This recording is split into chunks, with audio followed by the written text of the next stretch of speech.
শক্তিশালী টর্নেডোর আঘাতে লণ্ডভণ্ড চীনের দক্ষিণাঞ্চল।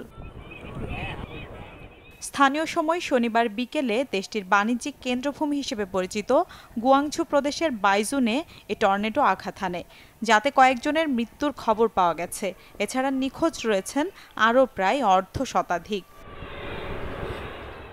সামাজিক যোগাযোগ মাধ্যমে প্রকাশিত ভিডিওতে টর্নেডোর সময় বহু গাছপালা উপড়ে পড়তে দেখা যায়। ক্ষয়ক্ষতি হয় বেশ কিছু যানবাহনের। ওয়ালটন ফ্রিজ কিনে অনেকের মতো আপনিও হয়ে যেতে পারেন মিলেনিয়াল। সেরা পণ্যের সেরা অফার।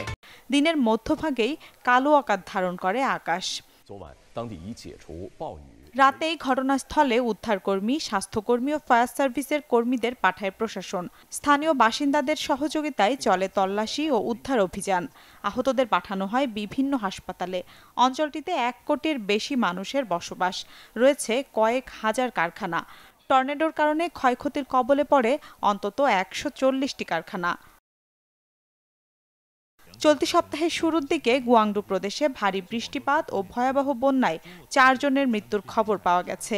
1950 সালের পর এটাই ছিল ওই প্রদেশে সবচেয়ে ভয়াবহ বন্যা।